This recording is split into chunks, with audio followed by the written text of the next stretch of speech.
Hello, everybody. Welcome to the Blue Creek Press reading. Thank you for being here. Before we get started with our featured writers on this, I would like to open with one of our short work reading series poets, Fern Bodnar.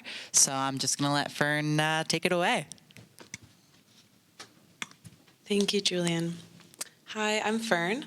I live in Missoula, and I'm also a member of the Honeybee Poet Society, a little group here. And I have a couple poems. The first one is called Geophyte. There is a light that beckons across the desert sand. My legs are heavy, my heart is lead.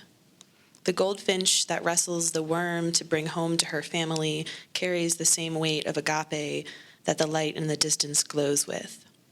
Heat haze hangs ahead, panes of broken glass I thrust my fists into, brawling blindly, wailing my arms. Nectar of goldenrod tea sits on my bedstand. What does it mean to be nourished? That of seven selves dancing together, learning how to choose joy. It is difficult to fight with eyelids boarded up, and at first painful to draw the blinds. The first rays are always the brightest, sharp, hot, alarming. Our room litters the landscape, bouncing off sand, adorning the path ahead. I am called by the weight of its name. How often is pain mistaken for suffering? Like the herbaceous bulbiferous, we are called to grow underground. The harsh winters will not pass unrewarded. Golden splendor, trumpet lilies demonstrate elevation of song. May they always grow in my wilderness that lies ahead. And this next poem is very special to me. It's called Pneuma, and that is the Greek word for Holy Spirit.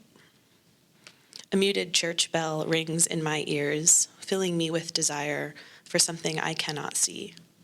For your wisdom was spilled out into the open winds some time ago, left to pass over all that sits still. I have since forgotten how to decipher the wind from the rain. Both leave me benumbed, but your image still moves the clouds from east to west. The smog that fills my lungs in its attempt to strip the sky of its color also chases down the breath of my brother. This is what I feel for you now, gripping it as words cling to a page, that if I strain hard enough, these vowels too will ring true and teach me how to stand.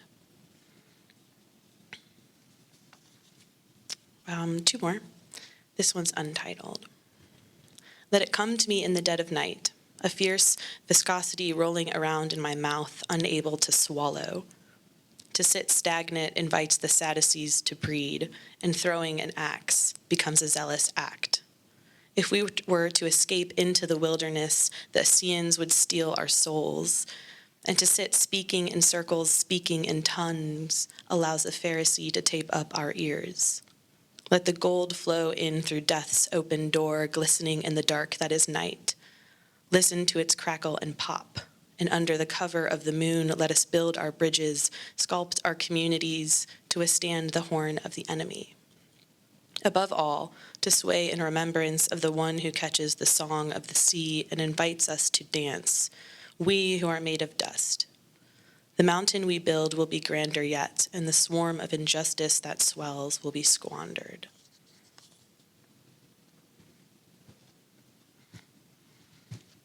This poem is called You Are the Sun, the Moon. Renew, arise, behold, begin. Afresh, renew. Ancient of days, you are the sun, the dew drops, the cocks crow. From the deepest bits of the sea, your grand wisdom steeps in waiting. Your peace flows forth, gushing down mountainsides, spreading like wildflowers, speckling the hillsides. The crimson waves of light across the velvet skies sing your great word, turbulent and melody. Ancient of days, you are the moon, the sparkling bioluminescence that can only be seen in the darkest of hours. Behold, begin. Arise afresh. Renew, renew. Thank you.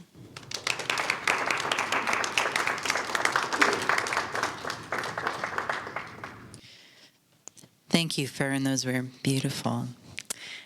All right, it's my honor to introduce y'all to our featured writers for today. First, we have Sandy Compton. Sandy is a native Montanan, outdoorsman, world traveler, explorer of the American West, and publisher at Blue Creek Press. He writes about human relationships with nature, the spirit, the occasional critter, and each other. His considerable writing skills span the novel, travel, children's stories, the essay, and creative nonfiction. And then we also have Sam Olson. Sam was raised in Portland, Oregon, with family roots in Northwest Montana. He teaches poetry in Montana's public schools and juvenile detention centers, and in his spare time, he goes fishing. Let's give it up for our writers today.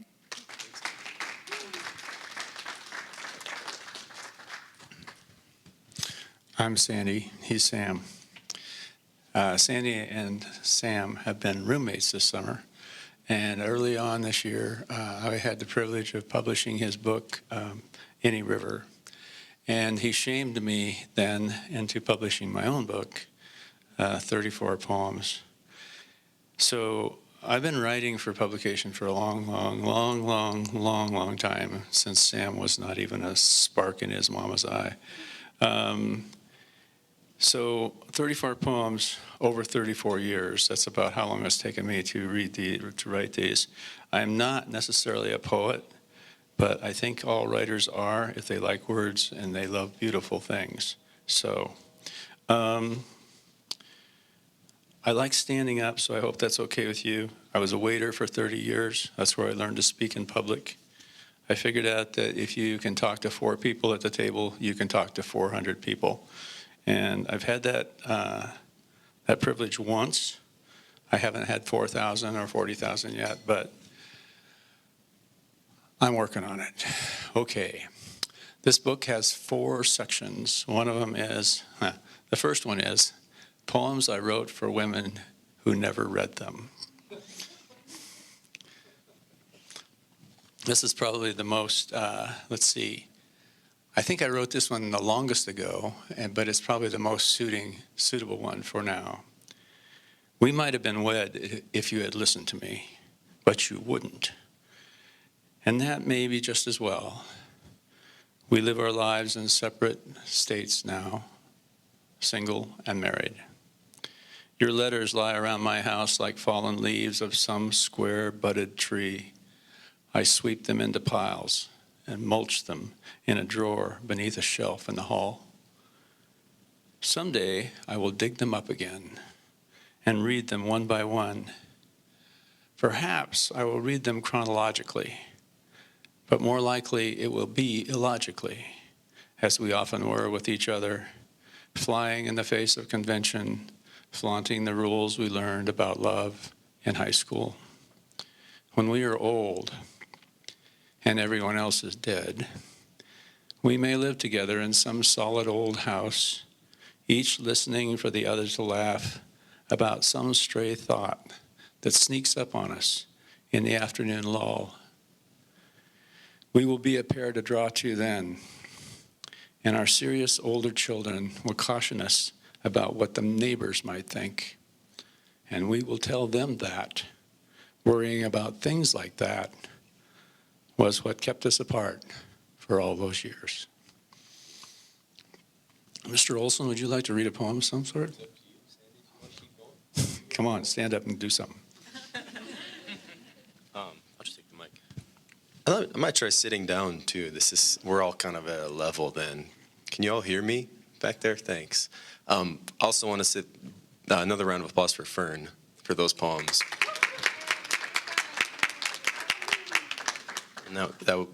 Those are stunning, and Sandy, yours too.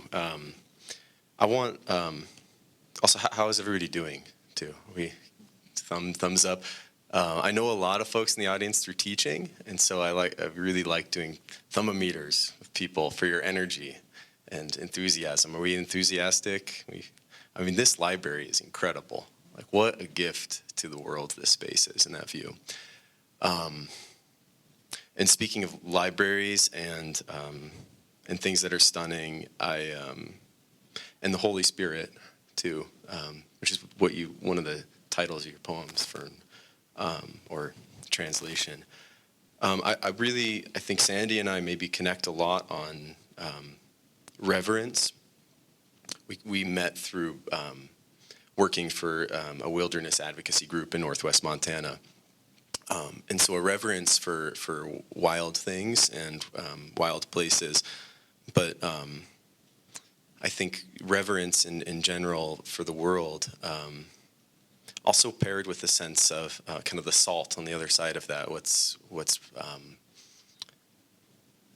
maybe some of the fears or concern for that world, which I don't need to go too far into, but because I think Kenneth Rexroth can cover it. One of my favorite poets. I'm going to read just a teeny bit before, and then I'll pass the mic back to Sandy. This is not my work. This is Kenneth Rexroth, who is on a walk with his child, and it's Christmas. Let me see if I can get this. Sandy, do you want to read a poem? I think I misplaced. Oh, no, there it is. I got it. They're in San Francisco, and through all of the glare from the city, and this is in the 50s when this was written, Kenneth Rexroth and his daughter see Orion in the city. And he starts, this is halfway through the poem. The most beautiful object either of us will ever know in the world or in life stands in the moonlit, empty heavens, over the swarming men, women, and children, black and white, joyous and greedy, evil and good, buyer and seller, master and victim, like some immense theorem, which, if once solved, would forever solve the mystery and pain under the bells and spangles. There he is, the man of the night before Christmas, spread out on the sky like a true God in whom it would only be necessary to believe a little. I am 50, and you are 5. It would do no good to say this, and it may do no good to write it. Believe in Orion. Believe in the night, the moon, the crowded earth. Believe in Christmas and birthdays and Easter rabbits. Believe in all those fugitive compounds of nature, all doomed to waste away and go out. Always be true to these things. They're all there is. Mr. Olson has a way of tying into me sometimes that I am very surprised about. I'm going to read my Christmas poem now. So this book is broken into 4 sections. The first one we already talked about, then Poems of the Spirit, then Epic Poems. Now, when you think of epic poems, it's like you think of Beowulf, right? And it's like that you didn't read, although you were required to. You just kind of skimmed through it so you could participate. But an epic poem is 500 words or more. I found that out. I thought, wow, I have epic poems. I'm not going to read one of them right now, but I will later. And then the last section in the book is called The Rest. And this is the last poem in the book and one of the best of the rest. The name of the poem is One More Christmas Eve, or an 11-year-old ponders December 24th. Can you smell it? You remember. Rows of magic electric embers glow upon verdant tinseled boughs. The fragrance fills the winter house. Gifts piled on the felted cover, carefully wrapped by loving mother, round thawing stem of sacrificial tree. Hunted down through frozen fields, an ermine forest finally yields a balsam fir with perfect top to grace a house with Christmas. Dragged by father for yards or miles, through billowing, glittering, frozen piles, stood against the parlor wall, braced against some sudden fall, with the flat side in to hide its faults, underneath it St. Nick's faults, perfect in imagination, the loveliest tree to proclaim salvation ever.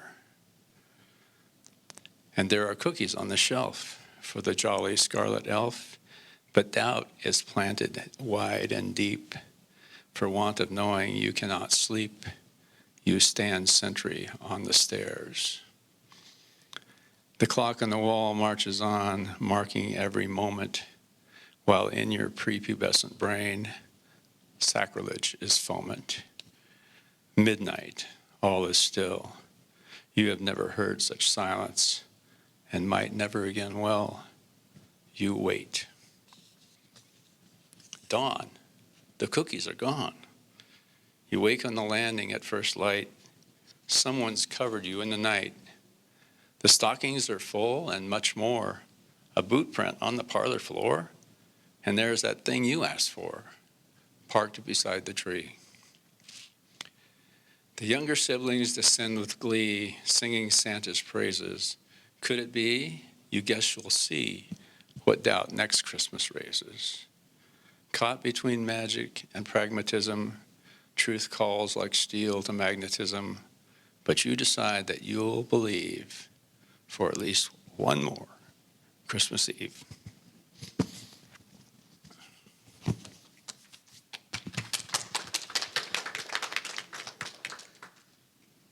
Yeah, it's so beautiful to hear poetry that rhymes. That's Well, I mean, that's a gift to the world. I can't promise any of that, but thanks, Sandy.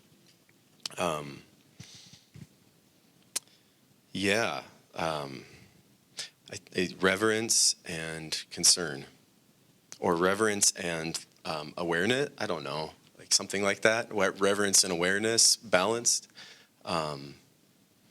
I don't know what the line is there, where those two merge or where they're distinct. But that's I think how Any River came about. And thanks to Will Fesperman for really egging me on this last winter and to read poetry that broke me out of some old habits, and to write freely and automatically. And so this little book is kind of a journal entry of reverence and concern. And so the title poem is called Any River. Thank you, Seamus, for lending me your copy, because I don't have any more. They're just out there. Any River. 1. 8 years I've been trying to write a poem about what a river is. A bestiary aquatic in my legs, wind through the standing dead, became my gift to everyone. The amphibious nation, spiraling in its eddy, recalling trails amidst the downfall, Stellar's jays, children, this coast carved for coal trains, and still the great blue heron. 2. Like everything else, asking for some beauty, some responsibility to lake and sky, the leaves this winter did not fall from the trees. Rattling in the smell of beer, she said, there's a camera to find flowers that bloom at night. Trunks like washed up boilers, the moon pushes softly between them.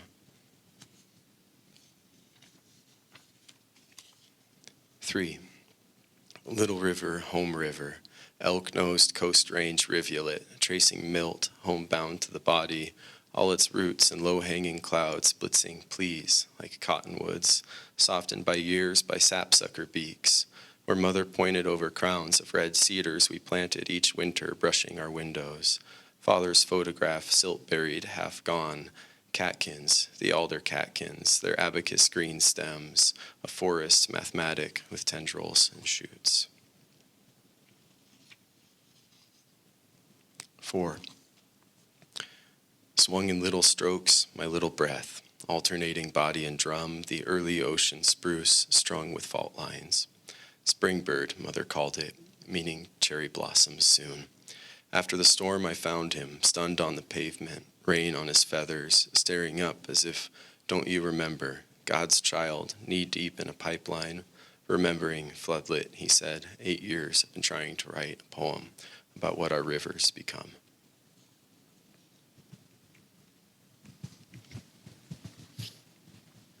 Sam and I met when he was the intern. Well, actually, we met before that.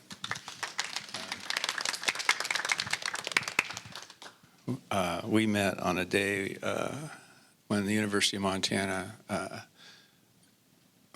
Wilderness and Civilization group came to the Scotchman Peaks to help clean up a big mess up in the East Fork of Blue Creek. And we hiked in there, and it started raining, and we got about as wet as you can get with clothes on. But I was impressed with Sam because he was just immensely curious about everything and was not afraid to ask questions and pretty smart. So next year, he got hired as our intern for the summer, and it ruined his life in a very good way. He fell in love with the Scotchman Peaks. And this poem, this is one of my epic poems, is about the Scotchman Peaks and my relationship with them. My right knee is troubling me. I've gashes on my forearm. Oh, and it rhymes too, mostly. My right knee is troubling me. I've gashes on my forearm after lately closely inspecting the belt formation's charms. A talus slope, a faulty set of my black diamond pole. It sank a foot, and I went down. My head, not in a hole, but on a rock. 'Twas quite a sock. But I didn't come up bleeding, at least not from the temple, or this you may not be reading. I did come up like Donald Duck. The bad words were a-flyin'. Then I note blood on my coat, but still I was not dying. The intern put her skills to work, wrapped up my arm and finger. I would have stayed and broke that rock, but I had no time to linger. On across the stony patch and into the brushy wood, progress varied, alder slow, distinctive elk trail, good. Through the still green hucks we trekked and down a cliff or two, along the stone base of Mike's Peak, past great piles of bear poo. We sang our bear songs, loud and long, and clacked our sticks together, crawled through alder thin and thick, found a mystery feather. Closer, closer, there is camp, just across the way. But between us is rough country. Will we be there today? A crossing of Emily Creek, I judge too brushy for us, so we climb up streams a ways to avoid that alder forest. Proudly I drive into a track the elk have left to find, relieved and happy to discover a ford of the easy kind. One step, two, across the creek, my right foot finds a rock, related evidently to the one that gave me that sock. I slip, I slide, I start to cuss. Damn it, down I go. Boot in the creek, head in the ferns. My arrival wasn't slow. Donald Duck comes on full tilt. I hold back some invectives. The rest are right behind me. Checking temper is effective. In not teaching them new combinations of words I know they know. I save some good ones for next time this country gives me a blow. Just 2 more spates of alder and we find ourselves in camp. Resplendent in green and yellow, buggy and somewhat damp. Dinner passes, the DEET comes out. My leg swells ankle to knee. I find myself wondering just what the hell's wrong with me. That I would return again and again to a place that fights so long to keep me out, reminding always that what doesn't kill you makes you strong. I patch my holes and rest my knee. I listen to the nutcrackers sing, raucous notes of warning to every living thing. He's here again, the clumsy beast that walks upon hind feet. He's brought some others with him, and boy, do they all look beat. The pikas squeak, the ground squirrels peep, the hummers harvest nectar. Stones stand stacked above us, strata following common vector. Ice cut muted witnesses to times we'll never know, growing out of the very core of the planet down below. Over all lies silence rare as anything on earth, and air as clean as space itself, and water wholly worth reverence as sacred blood of that same layered rock that tripped me up and pulled me down and administered that sock. I suppose I must forgive it and admit that I'm an admirer, even though I've called it names when it has raised my ire. It keeps this place just what it is, keeps the undetermined out, protects the elk and grizzly bears, as it proves me clumsy loud. Here in this wild and wondrous place, peace and pain lie close together, and it ain't an easy place to come, even in good weather. And that reminds me of the night before the rock made my arm gory. But that's a tale I'll wait to tell. That's another story.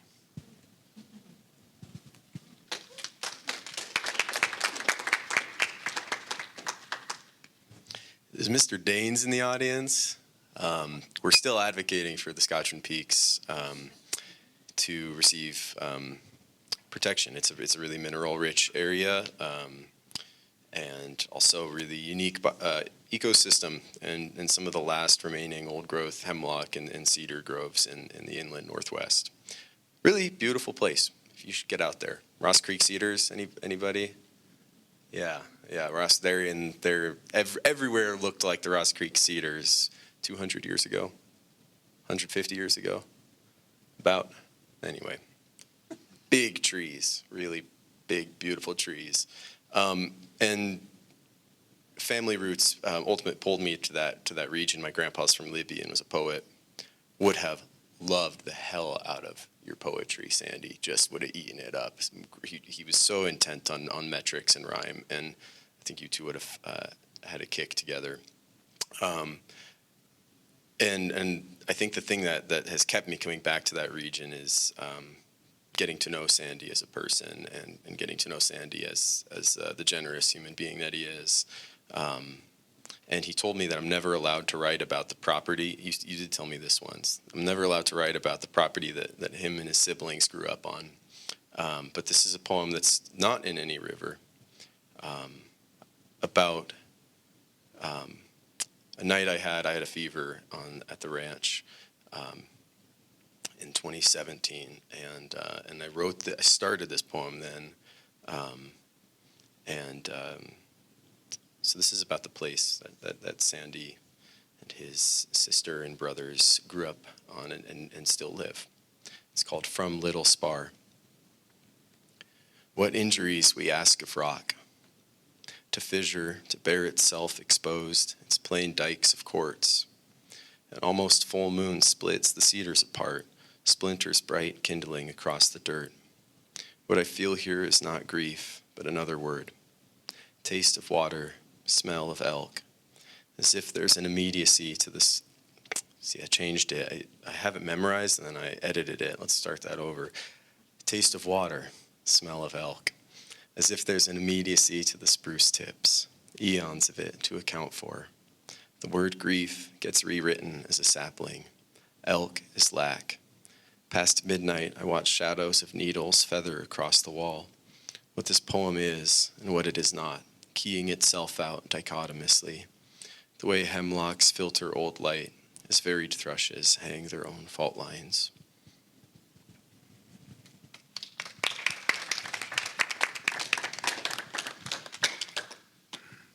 Sam and I have had an interesting summer, living together in a small space, like 400 square feet, with two adult males, one more adult than the other, and I'm not going to say which one is which, but but it's been, and a dog, and a big dog. So, but it's coming to an end, and I will tell you this: when Sam leaves, I'm going to be really glad, and I'm also going to be really sad. So I'll get my space back, but I'm going to miss him. And this, I'm going to dedicate this poem to Sam because Sam is a fly fisherman. And this actually was written about, this poem actually won second prize in a poetry contest. It doesn't rhyme, except in a few places, but it could happen. It was written about downtown Spokane, where the Spokane River runs through the downtown, but it could have been written about Missoula as well, with a few changes so he comes to the river to practice his casting. Each Tuesday night, braving gawkers and kids, he stands on the steps and casts.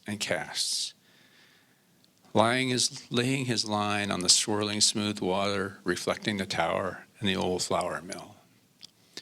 In those few hours, on his only night off, on those Tuesday evenings when he's in no rush to get from the Lamonts to the 7-Eleven, he brings out the rod from its gray canvas case and puts it together, threading his line through shining bright brass eyelets and laying it out like a fine bead of color on the roiling green water, again and again, until his arm hurts, until it's so dark he can't see it settle, except in his mind, until he must stop. Then he reels in and breaks down the rod and slips the bamboo back into its case, feeling the engraving on the plate on the flap that closes the case, his grandfather's name. On every other day of the week, he works and worries about all normal things. But Tuesdays come, and the downtown Spokane becomes the smith or the frying pan, or please God, please, the Yellowstone, up where it runs fresh out of the park, with great golden pools and arm-length trout, rising and rolling and taking his fly. There in that moment, he kisses the river, and his line sings back by his ear as if living. And for those few hours, indeed, it's alive. And so is he.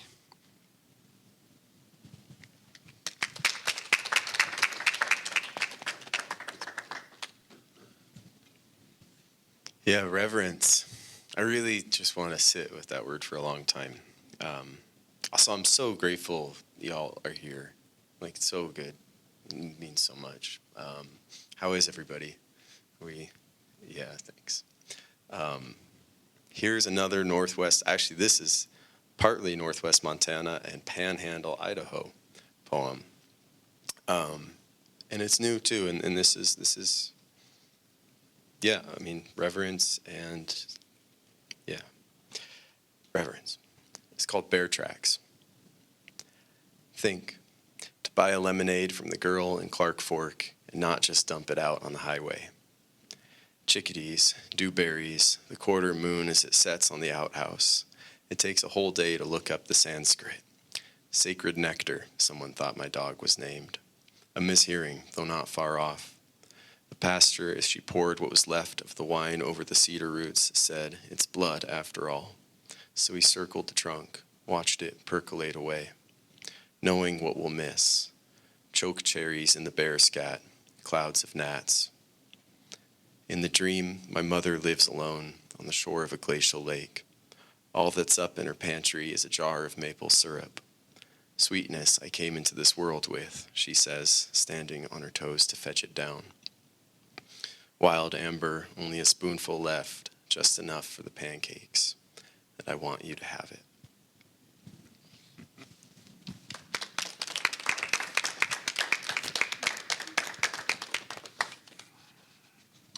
So the second section of my book is called Poems of the Spirit, and the first poem was written the last, sort of in response to the fact that I'd already named it 34 poems, and I had to take one out because I didn't like it, so I had to write another poem. And I was trying to kind of explain why, about what the Spirit means to me. And this is what I came up with to explain this section, you might say. The name of the poem is I Am Who I Am. I've been round and round with God, trying to figure him or her or them out. But someone said, it was God who said, I am who I am. So I will just have to let God be who God is.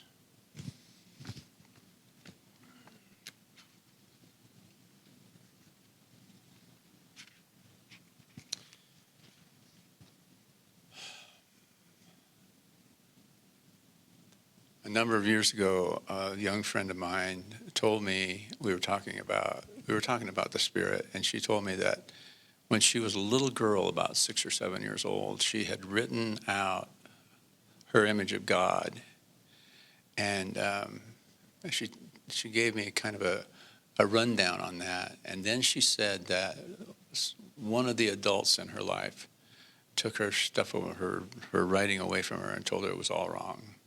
That couldn't be that way. So this is for Cammie.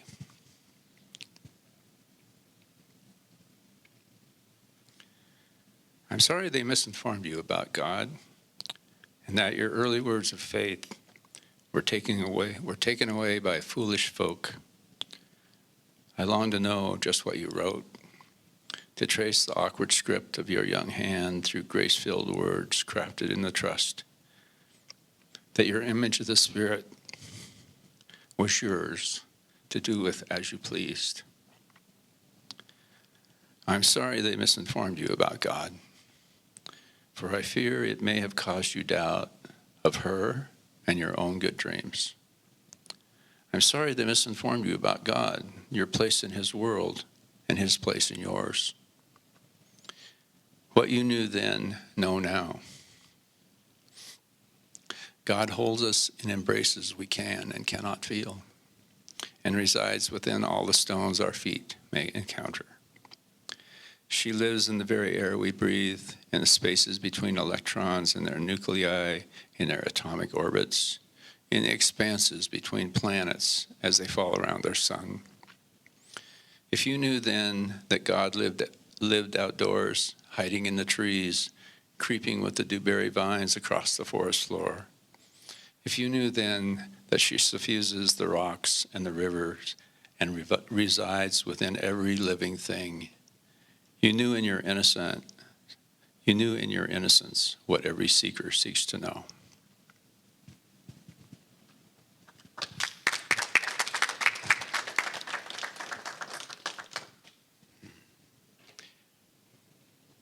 Has anybody seen, it's getting this time of year, I don't know if it happens, it actually probably does.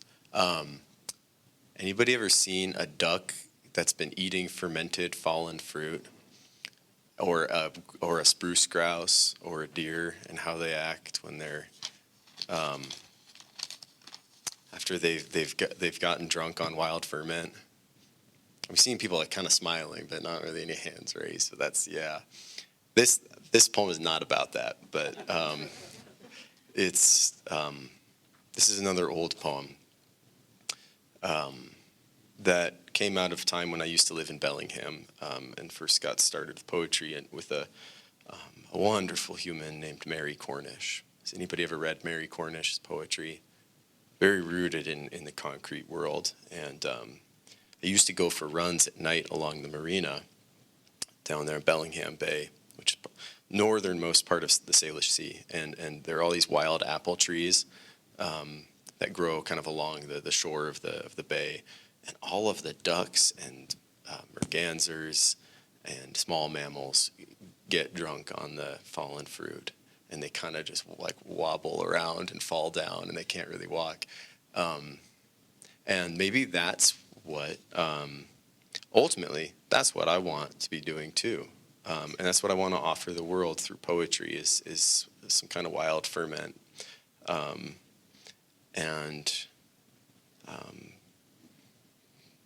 A wild ferment to get drunk and wobble around on, and that's going to be a lifelong endeavor. This is from that time. It's called Our Feet on Earth. The heron gets brighter when it hides. Each night by the marina, odors of skunk cabbage and ballast through cool bay air, I catch it, stilting back to the overhanging alders, leaving this egg in my throat. Tell me why a body glows when it's far away, how dust colors space, why I wake each morning sore, gleaming, my feet as clear as Chinook out of water.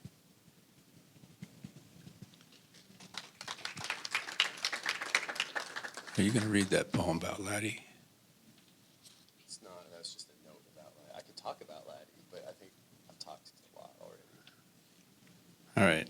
Well, I'm going to read you my favorite epic poem. I had a dog. And his name was Letty. His middle name was ADD. He was a great one, but sometimes a baddie. And sometimes he even paid attention to me. Laddie died last fall, but I had a lot of great walks with him. And so I'm going to read to you about just one of them. The name of this is Winter at the River, or Walk 5001. I stand in fine and falling snow, dimpling the vitreous calm facade of my ancient fluorescent river. Its captured waters silently plod, inexorably northwest away. The dog has paused his joyful romp, stopped rolling in the ermine crust. The world has grown since late last night, to watch and listen as I must, to a world so still that it must have a say. 5,000 times and maybe more, and that is not exaggeration. This ancient road has been my route, decades in the same location, south edge of my ancestral briar patch. This dog with me, or who seems to be, is an independent sort, nosing every track and trail, reading every natural report of critters that he thinks he'd like to catch. Now he sits with me in reverie, as if he knows to listen well for what the planet has to say, for what the silence has to tell.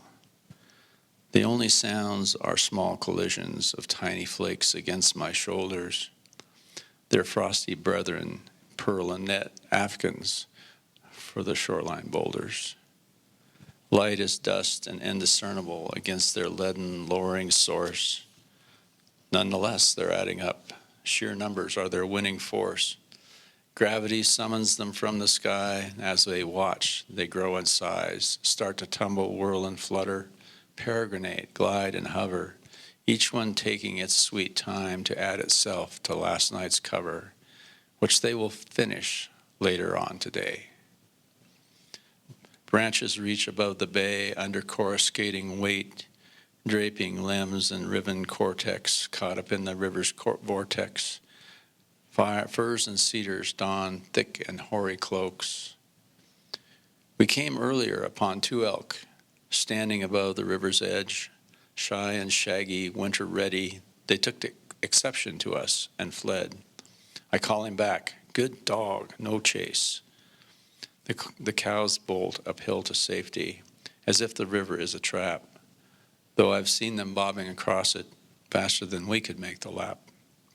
They swim with power and grace, then clamber up the steep far bank and cross the tracks, I hope unharmed, by passing behemoth-laden freights.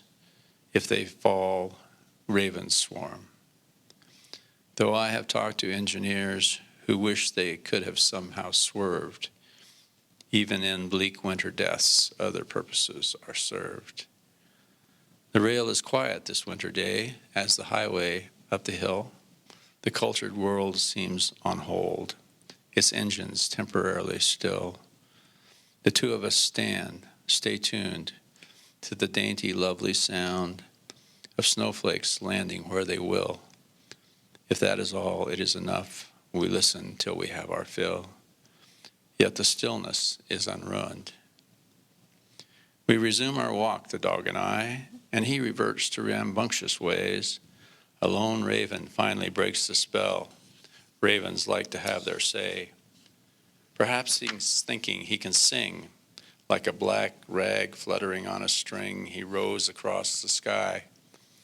He seemed to like his own rough squawk. I don't know what he has to say. I only know he loves to talk. The dog leads on, we tramp on home, climb the hill the elk ascended, follow the winding wooded way to our beginning. Our walk is ended. But I've packed something from the shore, peace big as the sky, from which the snowflakes are descending, and knowledge that under all our noise lies lovely silence still unending. The dog and I will soon go back for more.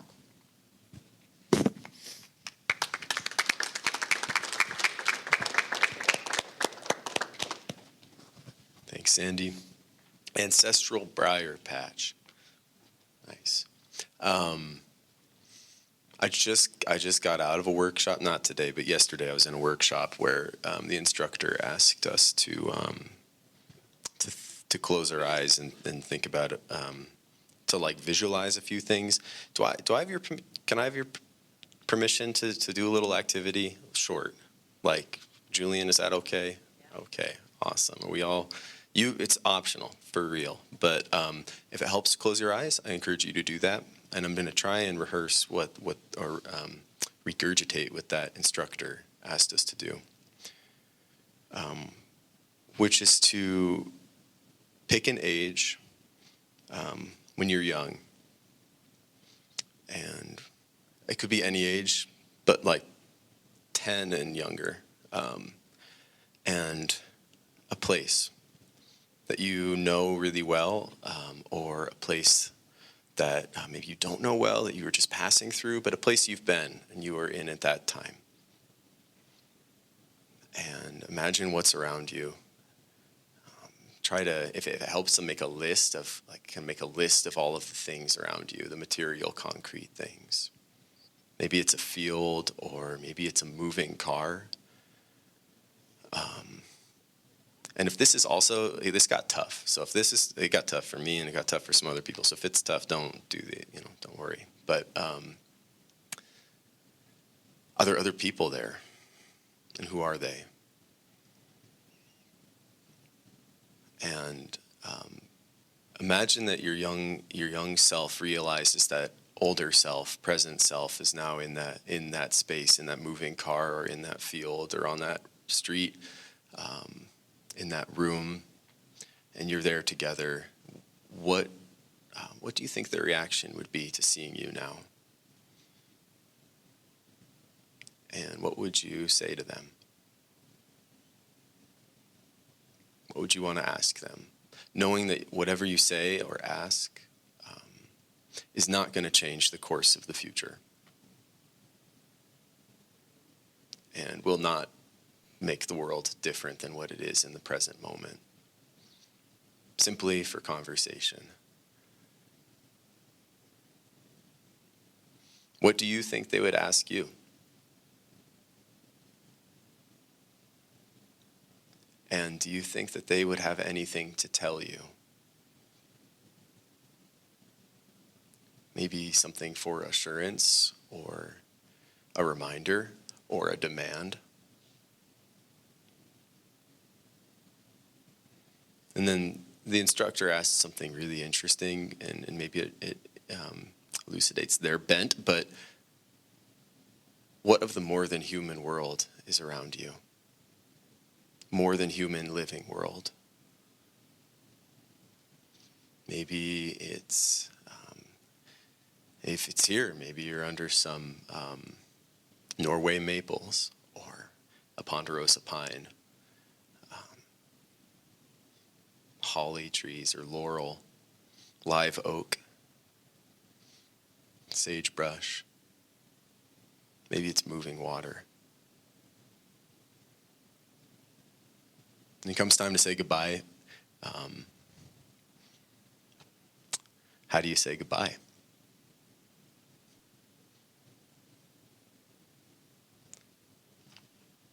Thanks, folks. That's perhaps generative. That was the point for in the workshop. This poem kind of comes out of a similar practice, and it's called Many Rivers. And I think this is the last one I'm going to read, but so grateful for all of you. Many rivers. Elbowing through salmonberry, sword fern thickets, creosote clay cul-de-sacs, down mud bramble roads and alone, I heard years of wait. Over instinct and forest, some rain wet, red bark yes, down Whatcom Creek, Dickey Creek, Clackamas, Kallawash, Clark Fork, Bowl, up to my knees became my pileated way of understanding. If the trunk retorts, we know the heart is green.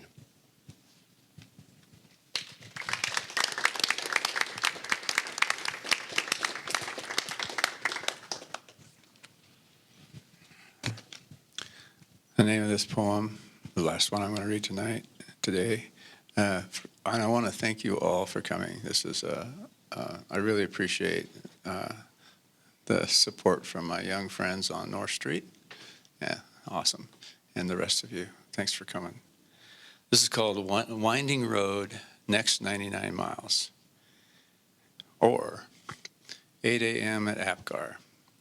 So how many of you have driven across Highway 12, across Lolo? You've seen the sign. Okay. It's one of my favorite signs. I climb out of Montana only to fall into Idaho, and a sign appears, yellow and black in the late June gloom, like a yellow jacket warning flying by in the dark. Winding road, next 99 miles. US 12, Lewis and Clark Highway, Lolo Pass to Kuski, and leave off the A. The longest continuously paved curve in Idaho County. I look for a campsite. Up a fortuitous mountain forest road, a last-minute camp appears. Venus lights the way as I end my day, pitching the tent along Parachute Creek without pitching a fit in the dark. Finally done it enough to know it by heart. And oh, it's good for my heart. Climb in, notebook the day, drift off. Dream and dream and dream of lost breath or something like it. Indefinable and unsolvable. Waking and drifting, waking and drifting. 12:51, 1:27, 2:49. Solid sleep arrives in time to be interrupted by snorting just outside the tent. Some critter sniffing me out. I startle. It stomps off in surprise. Mule deer, I think. But 3 moose I saw last night wade across my mind. I drift into a somnolent eddy and toss in the tent until light. Now it's 8 o'clock at Apgar, 69 winding miles downstream at a camp along the right edge of the laughing, lunging Loch Saw. I have seen 6 blue jays and an equal number of breathless bicyclists beating uphill, seeking the long coast to Traveler's Rest and Highway 93. Just another few miles, they will tell themselves, all day. A Colorado car passes carrying kayaks and fun hogs in search of Class 4 water. 3 dozen cars and trucks sit empty in wide spots, their drivers not missing but visible only as quivering, waving tips of fly rods. Behemoth motorhomes labor east, roll quietly west. Green pickups range the highway, looking for forest roads to patrol, garbage to gather, and camping fees to collect. The sun warms my back, and the river sings beside my picnic table come writing desk. On ridges high above Apgar, ghosts of Lewis and Clark and the Nemi Poo ramble, the white guys impatient, pushing the weather in both directions, while the Nez Perce pick their days and moments, journeying to and from the buffalo country. In water-cut creases between and the rivers beside me, phantom salmon clamber through rocks and riffles, running for reds recalled from when they were fry in Tumble, White House, and Fishing Creeks, and 100 other contributors to the song of the river. What was that dream, that whirlpool I was stuck in last night? Did ghosts come to visit and tell of travails along those high places?